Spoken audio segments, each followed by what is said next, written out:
Before Cooper Kupp turned this season into an argument for NFL history, he moved to a suburb of Portland last spring and converted a tennis court in his backyard into a barn that also served as a football research facility. The objective is to investigate the science behind outstanding receivers, dive into the depths of the earth. Analytical principles of the movement are used to examine his profession and how to succeed even more at it, like living and moving things. Likewise, unchecked manifolds. The dynamic creature in Kupp's most recent football experiment was him. The result is the barn, a covered and enclosed facility with an interior designed by a Rams wideout who works two jobs. Kupp hired the same skilled Logan sports team to install turf, a towing device, which he wore while sprinting to create resistance, usually 50% to 75% or his 208 pounds, a curved treadmill for speedwork, a timing gate that counted in seconds and miles per hour with 20 miles per hour serving as a standard, and other modifications were made. Only the technology he needed was used in this facility, and everything was planned and perfect, favoring. With a plane in place and a barn built, Coop practiced as many different movement possibilities, wiggles, cutbacks, and stutter steps as he could learn or perfect. The uncontrolled manifolds method considers not just the possibilities for his body to move, but also how it makes that decision ideally. As a result of involuntary calculations made by his central nervous system, all must be thoroughly embedded, so that he may rapidly access and use them whenever necessary. He would enter the information he learned into an internal calculator by taking variables such as alignment, schemes, the abilities, weaknesses, and body language of the defenders, the weather, the playing surface, and equipment, such as the type of cleats he was wearing. Kupp became more elusive and flexible as a result of more options and increased productivity. The game slowed down as his mental processing accelerated, since he defeated entire defense systems rather than just individual defenders with speed, power, or intelligence. He upended them with movement, manipulation, and decision, which determined their reaction.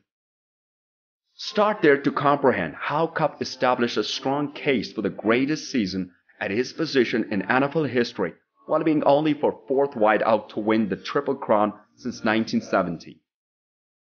Just don't characterize his remarkable year by the figures that the majority would post on the social media under the hashtag humbled or hashtag blessed.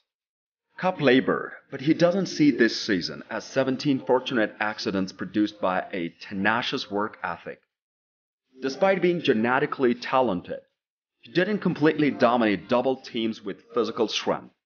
Despite being intelligent, he resisted being simply categorized, especially the claim that he is crafty, which is a sly praise that implies he must be. Every exaggerated aspect of his story is true. His teammates characterize him as nearly brilliant. He was disregarded despite running a glacial 4.62 seconds in the 40-yard sprint at the NFL Scouting Combine, matching the mark of a quick punter, Pat O'Donnell of the Bears. However, they don't provide a complete picture of Kupp. The first step, though not an obvious or figurative one, led to Kupp's place in NFL history. Instead, Kupp narrowed his attention to the most important movement option in football, his initial stride off the line of scrimmage. With help from Eric Jernstrom, the director of sports performance of the E4 Sports in the Portland region, Kupp also arrived at that particular approach last spring. They used a variety of test results and GPS data from the Rams to construct an athletic profile. Kupp attained top velocity 5 yards, farther than the average great receiver, or close to 25 yards downfield, according to the data. They compared the number of yards he traveled at different percentages, 70, 80, and 90% of his top speed, with total number of yards he covered in every given game.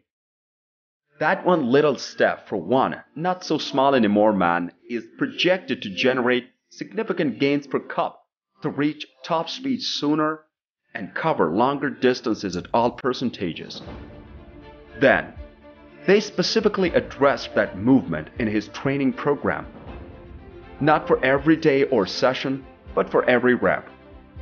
Kupp was described by Jernstrom as a phenomenal accelerator who was swift, fluid, and aggressive in his bursts. They used drills, sprints, and an old Chinese military manual called The Art of War to improve phenomenal. The concept of space creating your own or reducing your enemies, whether applied to the Battle of Normandy or NFL play, is one pertinent battle strategy highlighted in the book. If Kupp knew where to go, how to get there, how to trick the cornerbacks, he could generate separation or reduce the cushion they desired. To make decisions under tremendous pressure with clarity and decisiveness, US fighter pilots created the OODA loop, a four-step approach, which stands for observing, orienting, deciding, and acting. Kupp doesn't consider his unlikely season to be at all unlikely. Instead, he finds that more than a dozen different forces combined to create something much bigger, exactly as he had envisioned. Some characteristics such as work ethic and film studies were expected. Others such as early steps and uncontrolled manifolds were scientific, yet others such as his full and diverse skill set evolved over years or sessions. The first reason Kupp became interested in NFL history is possibly the most important of all, and the most unexpected for a football historian. Soon enough, the rest of NFL would learn this as the football scientist started to build out the exact career he had imagined in those tests. He began to emerge from excessively straightforward tale that had engulfed him. Duma believed that Kupp's portrayal as the cunning underdog was at least somewhat based on race.